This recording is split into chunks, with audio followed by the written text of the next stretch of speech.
안녕하세요. 잠깐 쉬고 다시 준비를 했습니다.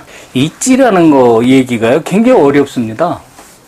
제가 이렇게 떠드니까 쉬운 것 같으시지만 실제로 맞는 찌를 선택하고 사용하고 찌 맞춤을 하는 거, 그리고 거기에 맞는 채비를 쓰고, 그리고 거기에 맞는 미끼를 사용하는 거 쉽지 않습니다. 근데 기술 낚시는 그렇게 단순하지 않습니다. 그래서 낚시는 하면 할수록 힘들다, 이렇게 얘기들 하는 겁니다. 지금까지 미끼를 그렇게 연구를 많이 했고 미끼만큼 어려운 게 없습니다. 그래서 미끼를 쉽게 하는 방법은 뭐가 없을까? 연구한 끝에 고기가 바늘을 물고 뱉어내지 않는 방법을 찾으면 된다. 그것이 뭘까? 애기에 사탕을 물리면 애기가 뱉어내지 않고 앙탈을 부리면서 사탕을 주지 않습니다.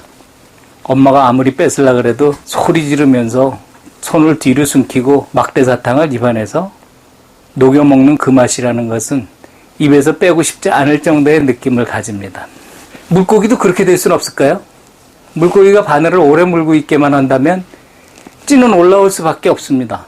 물고기가 바늘을 물고 들어 올리는 거기 때문에, 그래서 많은 낚시인들은 밥을 질게 쓰고, 질게 쓴다는 뜻은 고기가 먹을 때 주둥이를 대고 빨아들일 때 아주 부드럽게 녹아내리게 해서 먹을 수 있다는 거죠. 그리고 바늘에 있는 밥은 쉽게 떨어지지 않습니다.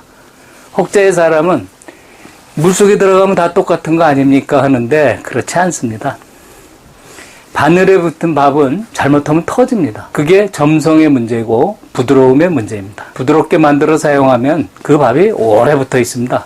근데 요즘은 글루텐 미끼라는 것이 생겨서 글루텐의 물성을 이용해서 잠분감을 좋게 하죠. 그 바늘에 붙어 있는 밥에 무엇인가 첨가제를 넣어서 고기가 뱉어내지 않게 할 수 있는 방법 없을까? 계속 물고 있고 자기가 먹어야 한다고 확신을 갖고 끝까지 물고 있게 하는 방법, 그걸 연구를 그동안 오랜 동안 했습니다. 그렇다면 뭔가 분명히 있을 것이다. 연구해서 만들어낸 것이 아직은 시중에 출시되지는 않았지만은 젤루다 액이라는 것이 앞으로 곧 출시가 될 겁니다. 그 이유는 누구나 손쉽게 자기가 원하는 미끼 집어제를 사용을 해서 고기가 먹을 수 있게, 그리고 멋지게 찌가 올라올 수 있게 집어제나 미끼에 첨가시키는 제품이 곧 출시가 될 겁니다. 오늘 야간 낚시를 할 때 그 모습을 보여드릴 겁니다. 어느 정도로 좋아지는가? 아마 어쩌면 획기적일 수도 있을 겁니다. 그런데 그 획기적인 것이 꼭 정답은 아니겠지만 제가 3년여 동안을 계속해서 집중적으로 연구하고 현장에서 낚시를 하고 테스트하고 또 다르게 만들어서 테스트하고 한 결과입니다. 낚시가 더 쉬워질 수도 있겠죠. 바로 제가 추구하는 세계입니다. 낚시를 쉽게 멋들어지게 올림 낚시를 할 수 있는 방법, 그러면서 마음껏 고기와 친구돼서 즐길 수 있는 방법. 찌, 채비, 미끼 중에 최종 마지막에 있는 미끼 부분입니다. 가장 어려운 부분입니다. 그럼 그게 적합하게 야간에 더 즐거워질 수 있는 방법이 바로 전자찌의 사용입니다. 고가인 것이 단점이지만 이제 많이 발전하다 보면 가격도 많이 내려가는 것들이 있죠. 대표적인 것들이 중국 글씨에 써있는 찌들입니다. 이런 찌들이죠. 이런 찌들 시중에서 그렇게 비싸지 않게 사실 수 있습니다. 많습니다.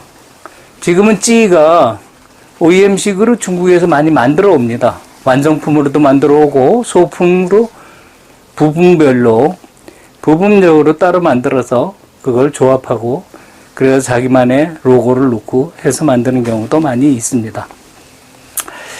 이번에는 그 전자찌를 멋들어지게 올라오는 찌 맛을 더 느끼게 하는 그 전자찌에 대한 모든 것을 그 실물을 보여드리면서 사용하시는 요령부터 배워보도록 하겠습니다. 우선 찌 맞춤은 여러 가지 형태가 있습니다.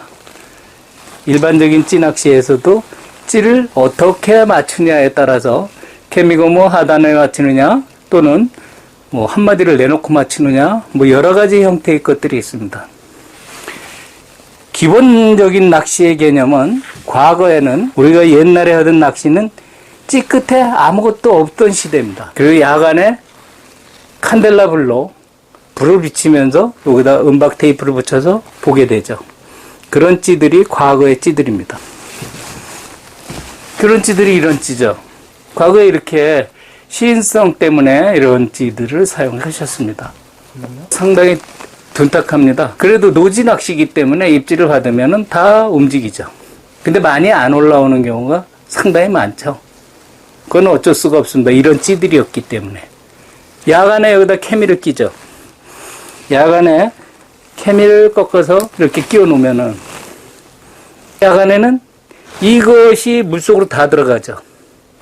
불만 이렇게 살짝 나오게 해 놓죠. 또는 끝에만 이렇게 내놓고 하죠. 왜 그랬겠습니까? 많이 안 올라오니까 빵긋빵긋 할 때 채기 위해서 그렇습니다. 그게 이제 과거의 낚시 형태이고, 노지에서 붕어들을 잡을 땐 그래도 많이 올라옵니다. 그런데 안 올라오면은 고기가 없다고 생각을 하죠. 그렇지 않습니다. 표현을 못 해줬기 때문에 못 잡는 거죠. 그래서 옛날에는 찌를 이렇게 끝에다 맞췄습니다. 아무것도 안 달린 것들은 다 이렇게 맞췄습니다. 그리고 끝에다가 맞춥니다. 이렇게 찌 끝에 맞아야만이 부력이 맞은 거라고 그렇게 계산들을 하고 찌를 했습니다. 그럼 그게 진짜냐? 진짜입니다. 찌 맞춤이라는 것은 찌 전체의 부력, 탑도 최적이 있기 때문에 부력이 있고, 몸통도 최적이 있기 때문에 부력이 있습니다. 다리도 최적이 있기 때문에 부력이 있는데, 이 전체의 최적이 찌의 부력입니다. 거기에서 자기의 무게를 뺀 것이 우리가 얘기하는 찌 맞춤의 원리, 순부력입니다.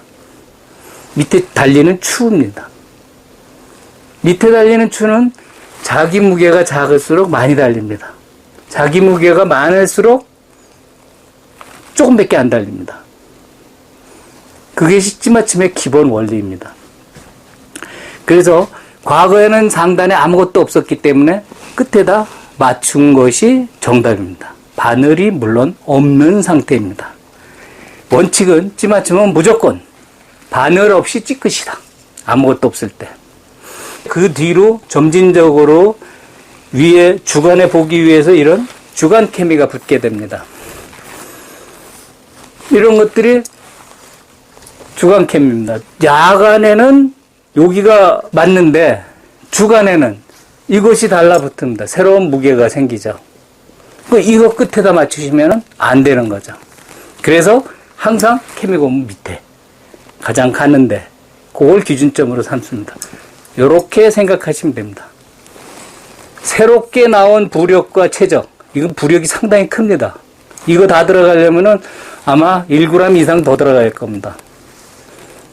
근데 그 찌에서의 1g이라는 것은 찌가 올라오느냐 마느냐를 완전히 결정하고, 찌를 밑에서 입질하는 현상을 읽어주느냐 마느냐를 결정해 줄 정도의 중요한 무게입니다. 밑에 물 밖으로 여기까지 내놓은 상태로 이렇게 맞추시는 게 기본입니다.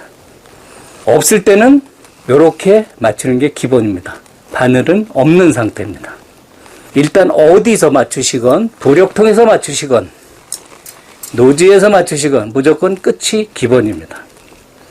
그 다음에 원줄의 굵기라든지 이런 것들이 나오죠.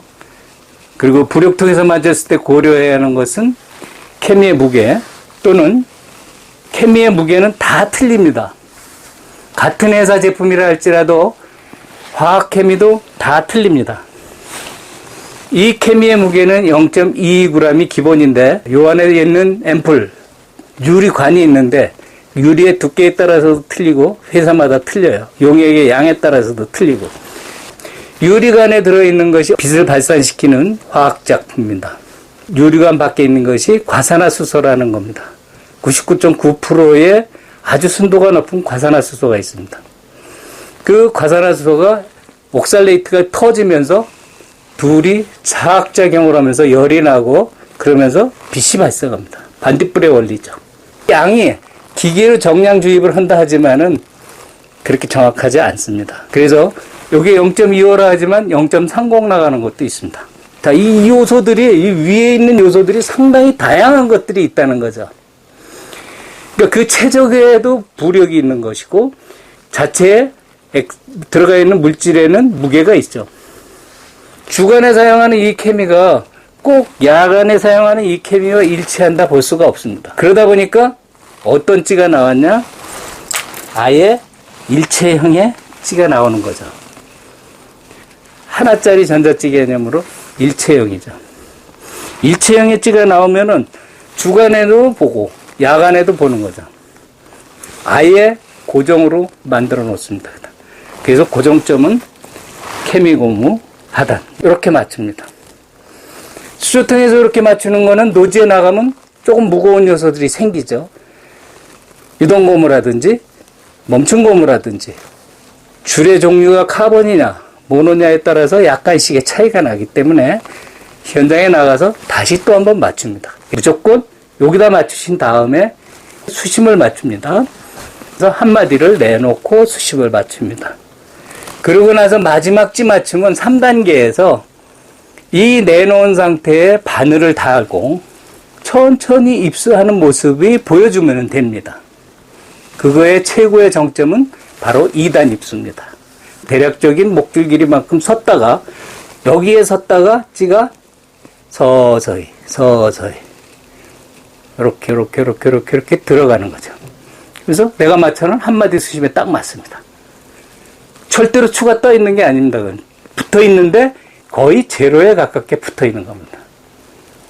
추의 역할은 두 개의 영역이 있다고 말씀을 늘 드립니다. 하나는 다세의 역할, 하나는 균형의 역할.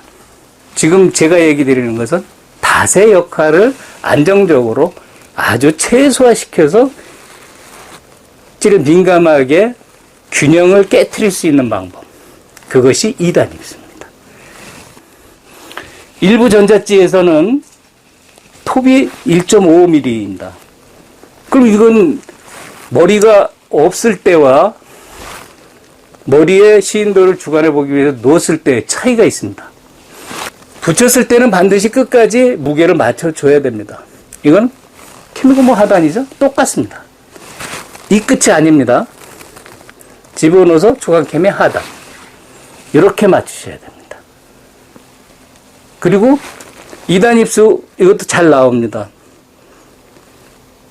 끝에 맞추고 수심 한마디 맞추고 바늘 달아서 2단 입수 들어가게.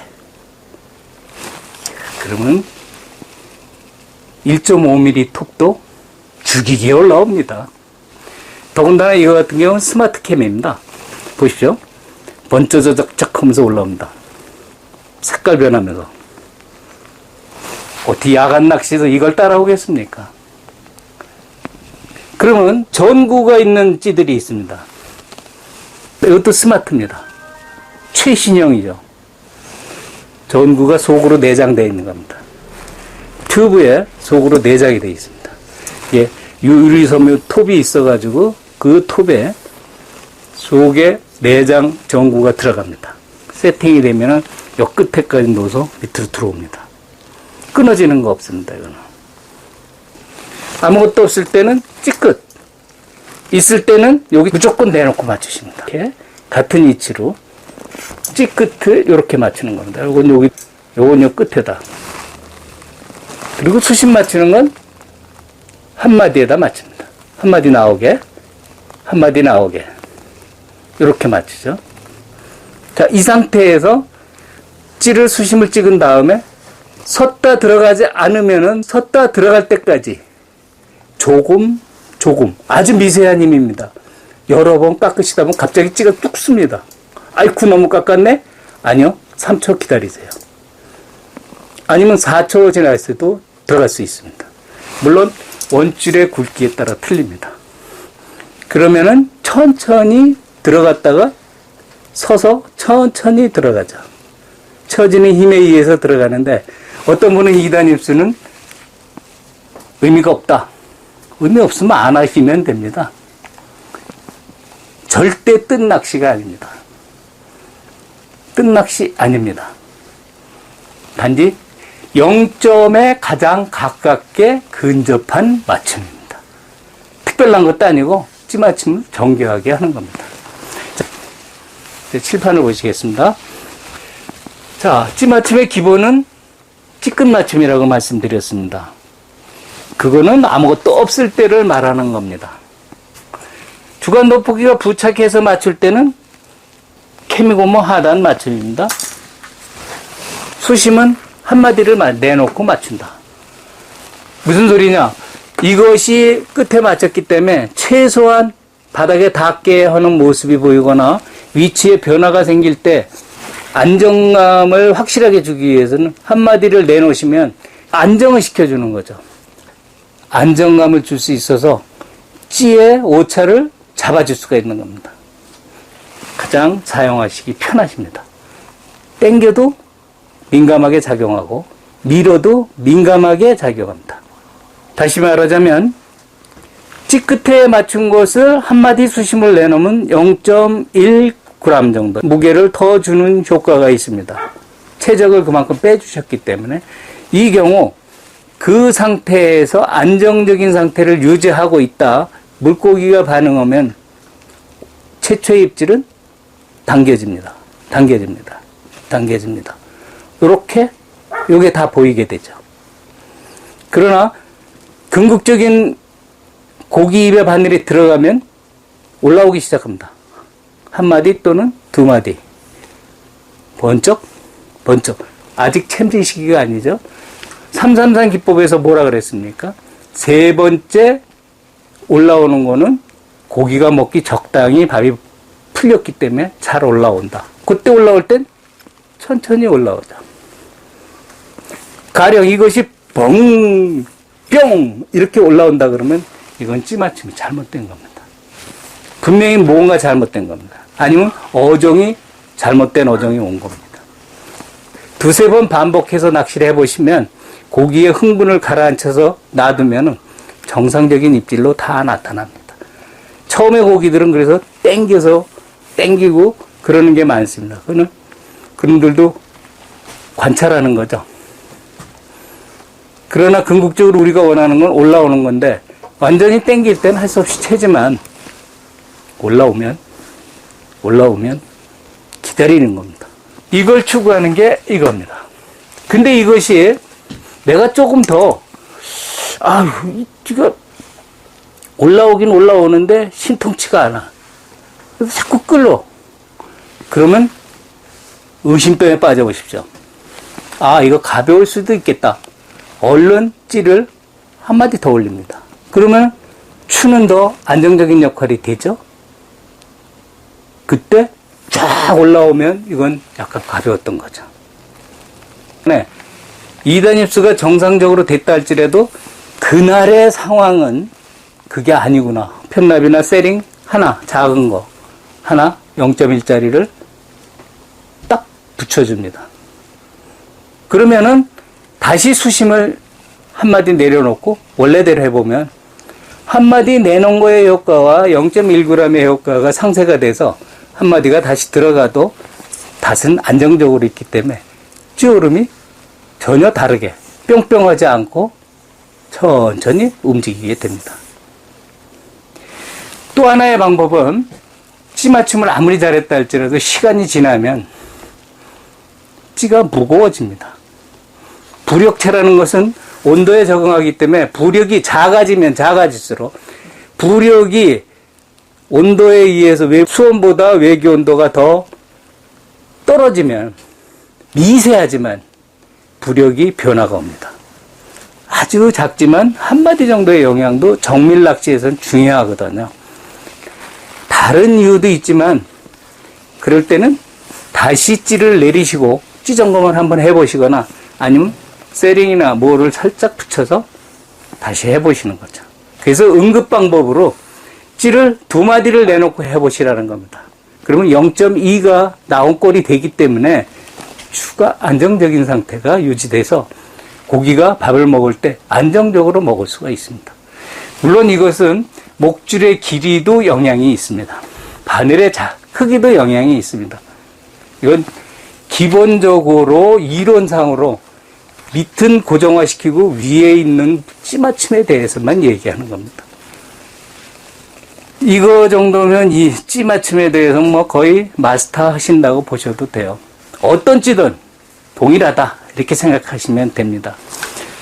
자, 그래서 바늘 없는 수심 맞춤, 2단 힙수 찌 맞춤 가장 이상적인 거 말씀을 드렸습니다. 찌 맞춤은 어느 거나 동일합니다.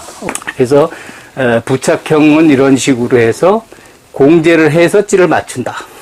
그럼 흔히 요즘 광섬유 찌톱이 나오면서 많은 선생님들이 찌를 한 마디 내놓고 맞춰라.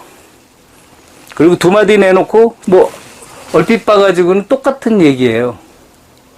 똑같은 얘기인데 다른 부분 하나가 있습니다. 첫째, 기본 찌 맞춤보다 이렇게 하는 게 응용 찌 맞춤 같은 느낌은 있으시지만 물에 비칠 때 이 지점에서 물에 비칠 때 이거와 똑같은 지점만큼 빛이 겹쳐집니다.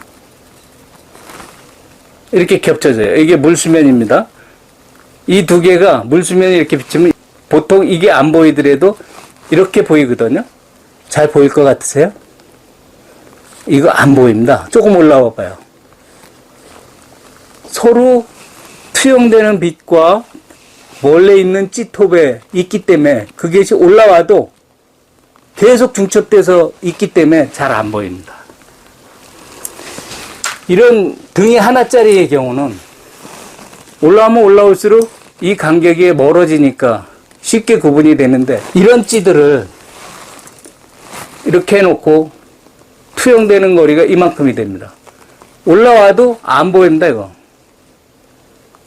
민감한 입질을 볼 수 없다는 얘기죠. 그럼 예비 입질이 보이지 않고 본 입질만 보이는 거죠. 그래서 그런 부분은 주의하셔야 됩니다.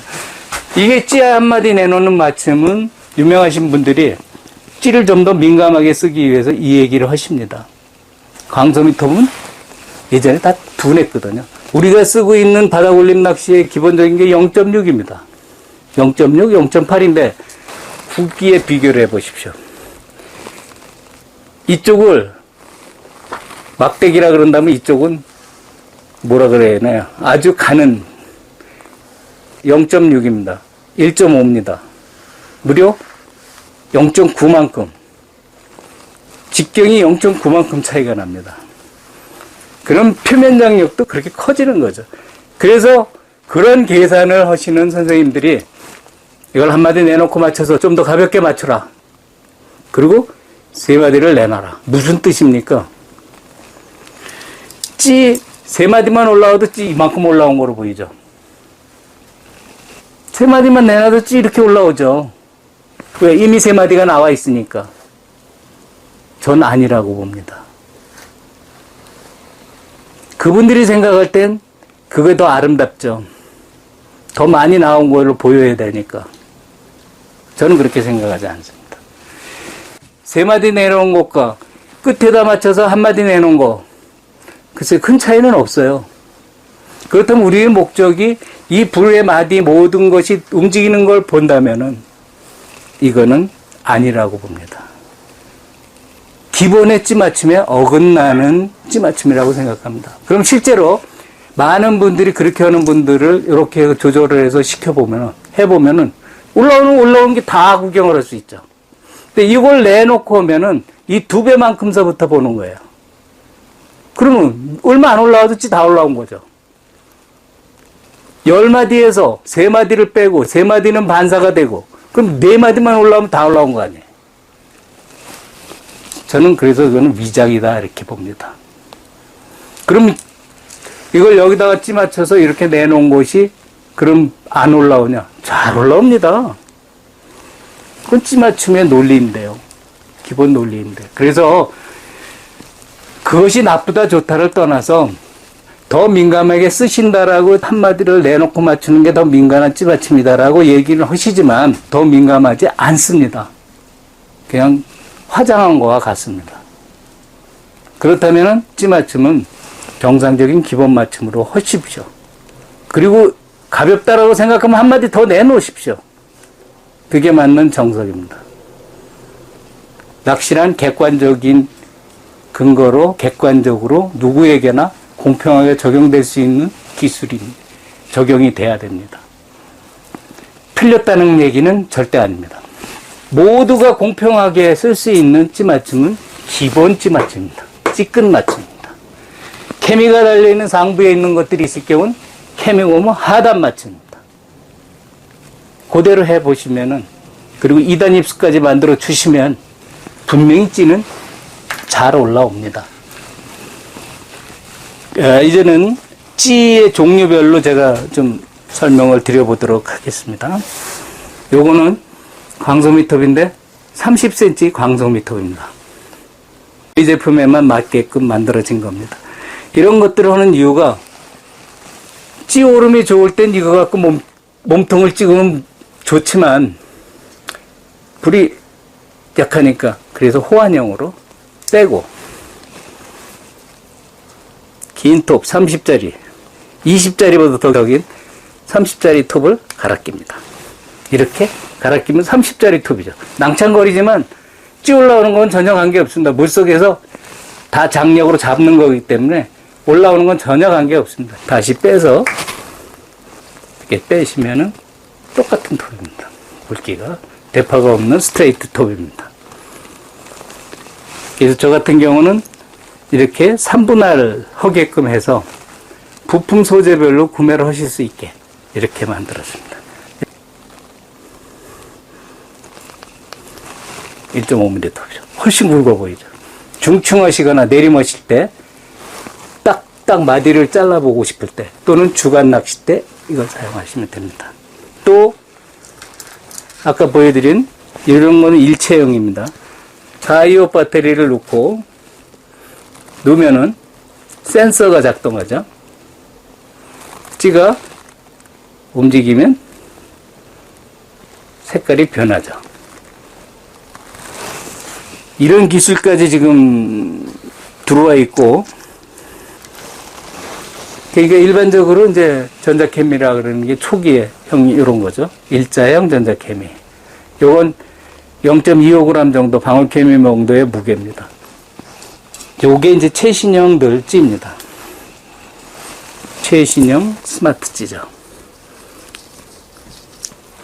425 배터리를 놓고 이걸 흔히 AI 찌 이렇게 얘기합니다. 첨단 기술인 것 같은 그런 표현이죠. 실제로 이 안에 센서가 다이오드 형태라서 좀 특수 센서죠. 자, 이거는 두 가지 기능이 있습니다. 배터리를 빼고 수직으로 센 상태에서 배터리를 끼웁니다. 그 불은 다 들어왔죠? 세워놓고 불이 안 변하죠. 그대로지 않습니까? 왜 그대로일까요? 센서 기능을 멈추는 겁니다. 수직으로 세워놓고 하면 멈춰집니다. 그러면 배터리를 다시 빼고 수직을 벗어나는 각도에서 배터리를 끼고 작동을 하면 정상 작동이 됩니다. 이렇게 움직이죠? 색깔이 변하죠. 최근에 나온 최신작입니다. 이게. 센서 기능이 있으면서 튜브에 내장이 되어 있고 두 가지 기능을 같이 갖고 있는 제품들. 요즘 이거 35,000원 이상 40,000원 돈 가는 것 같더라고요. 그리고 싼 찌들입니다. 이런 것들은 좀 싼 찌들이고요. 싸지만 그냥 쓰시는 데는 지장 없습니다.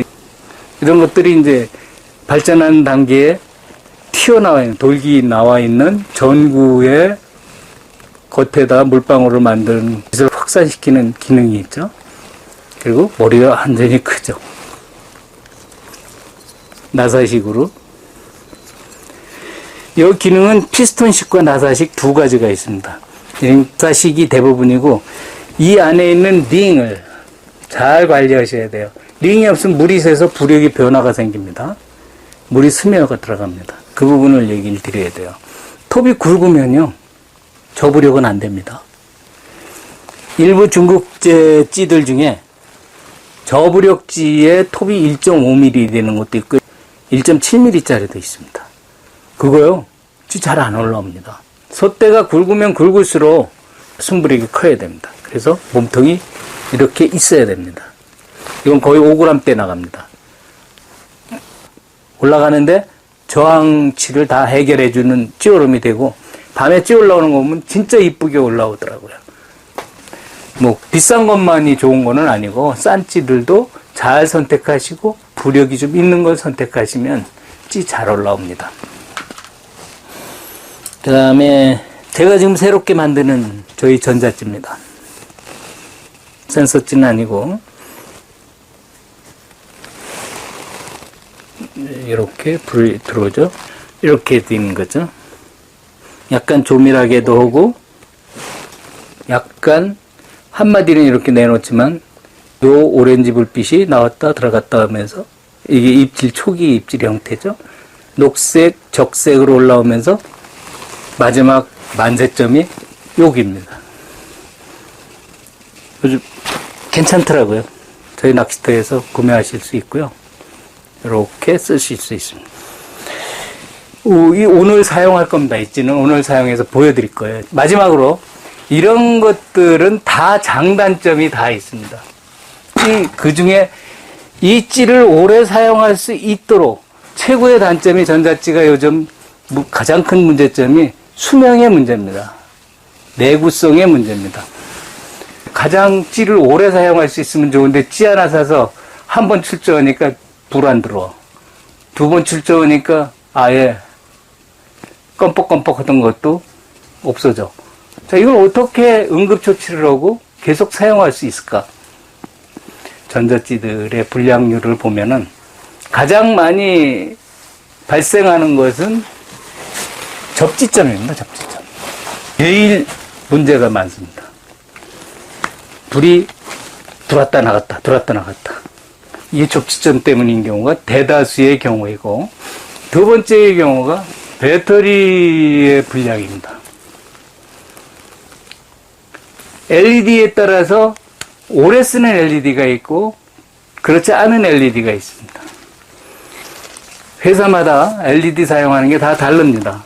저희 같은 경우는 LED가 수명이 길고 좀 더 오래 쓸 수 있게 소모가 적게 만들었죠.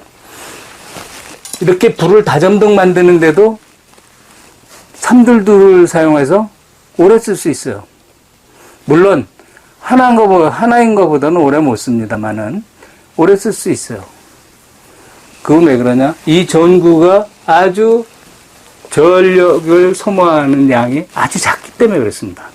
그래서 저항치가 낮아서 그렇습니다. 자, 접지점에 대한 부분을 설명드려 보도록 하겠습니다. 안쪽에 보시면 침이 들어가는 구멍이 있습니다. 그리고 이 몸통이 짤록한 부분이 통과하는 바깥에 핀이 또 하나 있습니다. 바깥쪽으로. 그 안쪽으로는 구멍이 되어 있고, 이 두 개의 점에 여기와 여기가 접지가 되면서 불이 들어오는 겁니다. 소켓 안에 보시면 한쪽으로 핀이 있습니다. 여기 보시면은 까맣게 라인이 나와 있습니다. 또 반대편에 보시면 여기도 까맣게 라인이 나와 있습니다. 이 두 개가 하나는 밑에서 접지되는 거와 하나는 위에서 접지되는 겁니다. 요거 안에 핀을 잘 빼시면 이게 핀이라고 그러는데요.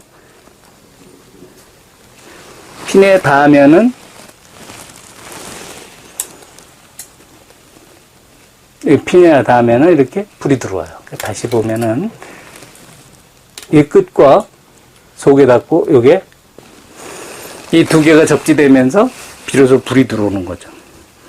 이 접지점이 오래 사용하다 보면 눌리거나 또는 배터리를 거꾸로 끼워 넣어서 빠져나올까봐 열심히 눌러줍니다. 접지점이 휘거나 틀어집니다. 실제로 사용할 때 이 접지점에 변화가 나올 수 있습니다. 보관하실 때 배터리를 이렇게 꽂아서 사용하고 빼놓으세요. 살며시. 그럼 불 들어올 거 아니냐? 물론 들어가면 불이 들어가죠. 근데 깊이 들어갈 때 나오는 거지 처음에는 안 되죠. 이렇게 해서 그냥 씌워서 놓으시면 거기 불 들어올 일이 없습니다.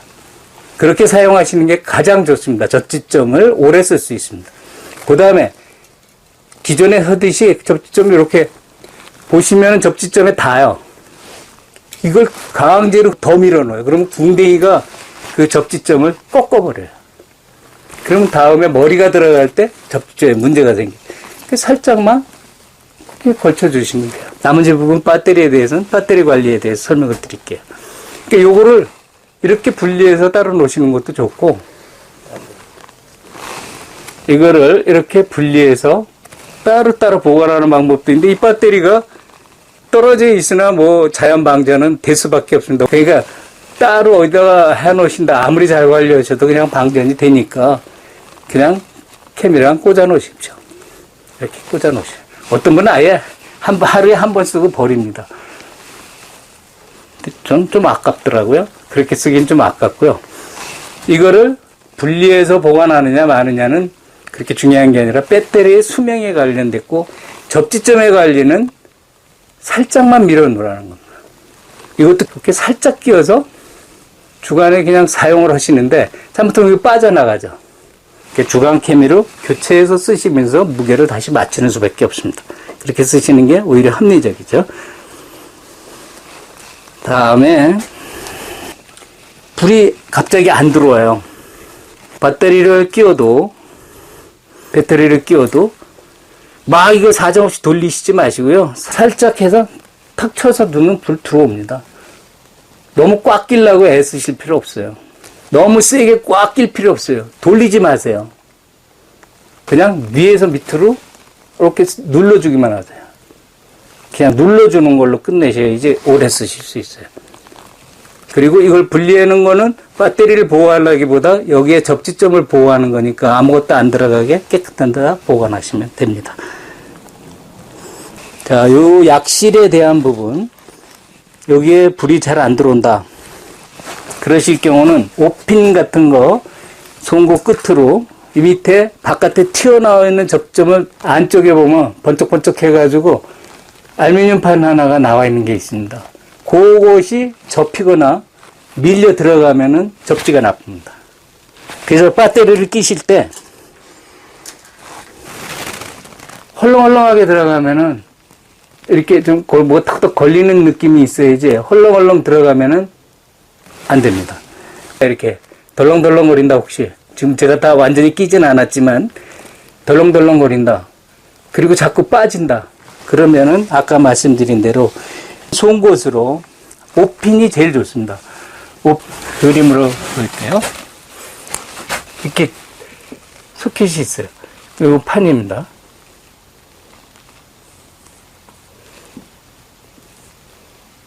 그리고 여기 판입니다. 그 하나는 몸통이 이렇게 들어와서 여기 걸리고, 그리고 이런 식으로 들어가는데 접지점이 여기에요. 접지점이 여기에요. 여기. 요 철판이 있고 요 철판이 있어요. 그래가지고 이거는 전구가 이렇게 전구 있죠? 전구로 올라가는 겁니다. 그러니까 이런 접지점에 여기에 문제가 생기는 겁니다. 요 부분, 대부분 요 부분. 이걸 거꾸로 끼워 놓으면은 여기서 접지점에 문제가 생기는 겁니다. 이 부분. 여기는 별로 문제가 안 생겨요. 이 부분에서 문제가 생기는 거는 찌꺼기가 여기 들어가가지고 이물질이 차이면은 안 됩니다. 이 부분을 돌려대면 이렇게 걸리는 핀이 나와요. 이 핀이 나오는데 이게 이 부분이 접혀 들어가 이렇게. 이거를 잡아 당기고 이걸 펴내시면 돼요. 그러시면 거의 다가 해결이 됩니다. 속을 들여다보시고 구부러진 건 잡아 당겨서 피고 안으로 밀려 들어간 건 조금 더 밖으로 원 안쪽으로 밀어 놓으면 됩니다. 그러면은 접지가 빡빡해지고 접지가 잘 돼서 물이 잘 들어옵니다. 요런 요령이시면은 뭐 접지 관리는 거의 해결이 되세요. 만약에 그걸로도 안 된다 그러면 그거는 접지 후에 발생하는 그 안에 전구 또는 LED의 경우는 밑에서 쏘기 때문에 전구로 연결되는 라인의 문제점. 그 다음에 불이 내장되어 있는 경우는 안에 다이오드가 있는데 거기에 부분. 그런 부분들이 문제가 됩니다. 그건 기계적 문제이기 때문에 더 이상은 어떻게 할 수 없고 간이식은 요 접지점으로만 해결하시면 됩니다. 상당 부분 제가 접지점을 다시 잡아드리면 정상적으로 작동이 되거든요. 그 얘기는 그것이 가장 우리가 사용하면서 가장 험하게 사용하는 부분들 때문에 그렇습니다. 다음에 배터리 관리입니다. 배터리를 많이 사서 관리하실 필요는 없습니다. 배터리는 자연 소모가 항상 되기 때문에 배터리는 필요시마다 사서 쓰시는 게 오히려 현명합니다. 배터리 10개짜리, 20개짜리 사서 이렇게 케이스를 갖고 다니시는 분들 계시는데 어느 날 보면 불 하나도 안 들어옵니다. 배터리는 습기가 있으면 자연 방전됩니다. 그래서 굉장히 좋지 않은 방법이고 좀 쌀 수는 있지만 좋은 방법이 아닙니다. 그래서 만약에 배터리를 보존하자면 배터리 필요한 양만큼 패키지로 묶여있는 5개 정도 걸려있는 거 이런 거 사시는 건 조금 전략할 수 있는 방법이지만 이거 1년 지나면은 불 안 들어오는 경우가 나옵니다. 배터리가 오래 안 가는 경우가 또 나옵니다. 방전이 돼서 그렇습니다. 또 배터리는 하여튼 많이 사서 보관하시는 것보단 적당히 조금씩 그때그때 구매해서 사서 쓰시는 게 더 안전합니다. 이런 것들이 일반적으로 찌살 사용하는 방법입니다. 1편에서 찌살 사용하는 방법 중에 찌 맞춤을 같이 설명을 드렸고 전자찌의 종류라든지 이런 거 설명을 드렸습니다. 그리고 이번 2편에서 찌의 장단점뿐이 아니라 올바르게 찌 맞춤하는 법을 말씀을 드렸고 찌가 많이 올라오게 하기 위해서는 찌톱 있는 걸 다 물속에 잠가 놓고 낚시를 하시는 게 가장 많이 볼 수 있습니다. 이 가을철에 찌 멋지게 올라오는데 그 이유가 어디 있겠습니까? 고기가 바닥에 배를 붙이지도 않고 물속에서 50cm에서 1m 사이에 떠 있습니다. 그곳이 가장 안전한 수온대이기 때문에 온도 변화가 가장 없는 수온대입니다. 상층도 아니고 하층도 아닌 중하층 해당하는 부분에 있는 고기들이기 때문에 그 고기를 멋지게 유인하면요 우리에겐 행복이 있습니다. 멋지게 찌 올라옵니다. 전자찌 사용하실 때 찌맞춤 잘 하셔서 행복한 시간 되시고 오늘 저녁에 제가 60 정도 되는 찌지만은 스페이스 찌에 달아서 사용해 보도록 하겠습니다. 이미 제가 많이 해봤기 때문에 중후하게 올라오는 맛은 진짜 일품입니다. 저녁에 뵙겠습니다. 감사합니다.